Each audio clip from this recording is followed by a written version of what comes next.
खोखाड़गी गांव में दो दोस्त रहा करता था। एक का नाम था रामू और एक का नाम था मोहन। रामू बहुत ही मेहनती था और मोहन बहुत ही आलसी था और मोहन कभी-कभी खेत में जाकर काम करता था। अरे रामू, मैंने सुना है इस साल तुम्हारी खेत में अच्छी अनाज हुई है। हाँ काका, मेरा इस बार बहुत ही अच्छी फसल हुई है। इस बार मुझे फसल बेचने पर बहुत ही अच्छा मुनाफा होगा। बेटा, इस बार तुम्हारे खेत में कुल कितनी बोरी अनाज हुई है? काका, 5 एकड़ में पूरे 150 गोनी अनाज हुई है। ठीक है काका, मेरा लेट हो रहा है। मुझे खेत में भी जाना है। मैं चलता हूँ। ऐसा कहकर रामू वहां से चला जाता है और थोड़ी देर बाद मोहन उधर से गुजर रहा था, अपने खेत की ओर जा रहा था।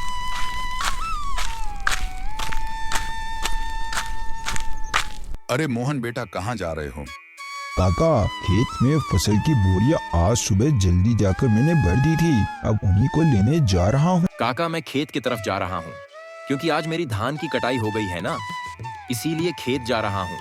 सारी बोरी को उठाकर घर पर लाना है ना, इसीलिए खेत पर जा रहा हूँ। मोहन बेटे, इस बार तुम्हारी खेत में कितने गोनी अनाज हुई है? हाँ काका, मेरे पास पूरे 5 एकड़ जमीन है और मेरे 5 एकड़ में पूरे 100 गुनी अनाज हुए हैं। क्यों मोहन बेटा, तुम्हारे खेत में 100 बोरी ही खेत में क्यों हुए हैं? तुम्हें पता है तुम्हारा दोस्त रामू, उसके पास भी 5 एकड़ जमीन है और उसके जमीन में पूरे 150 गोनी अनाज हुए हैं, जबकि तुम दोनों की खेत एक जैसे जमीन में है। एक जैसा ही है काका, पर क्या कहा आपने? उसके खेत में 150 गोनी अनाज हुए हैं। रामू तो मुझे बताया नहीं है, तो उसका खेत में 150 गोनी अनाज हुआ है। ठीक है काका, मैं चलता हूँ।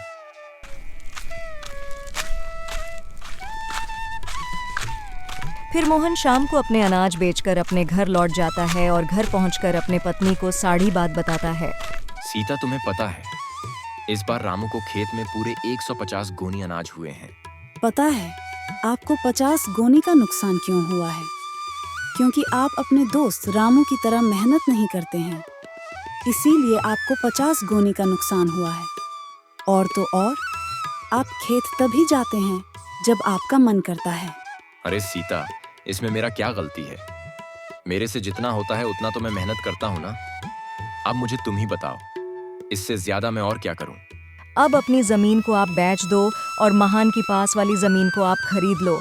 अगर रामू की जमीन 5 एकड़ है तो आप भी पूरे 5 एकड़ खरीद लो और आप रामू के जाकर कहो कि जो हम दोनों साथ में 10 एकड़ जमीन में खेती करेंगे और जो मुनाफा होगा हम दोनों आपस में आधा आधा बांट लेंगे। हाँ, तुम सही कहा रहे हो। मैं कल ही जाऊंगा रामू के घर और जाकर बात करूंगा, और मुझे जहां तक पता है कि रामू मेरा बात कभी टालेगा नहीं। और अगले दिन सुबह होते ही मोहन अपने दोस्त रामू के घर जाता है।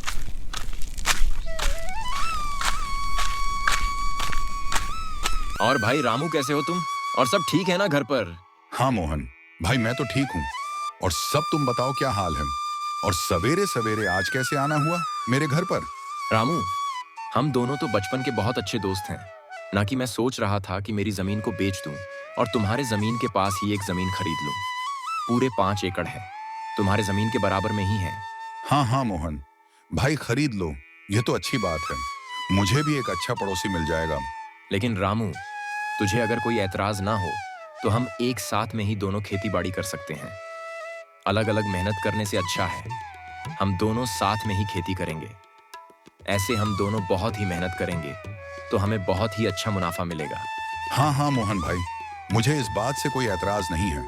चलो हम दोनों सेठ हरिया के घर में जाकर जमीन को बेचने और खरीदने के बाद पक्का करते हैं, क्योंकि मेरे जमीन के पास वाले जमीन सेठ हरिया की है।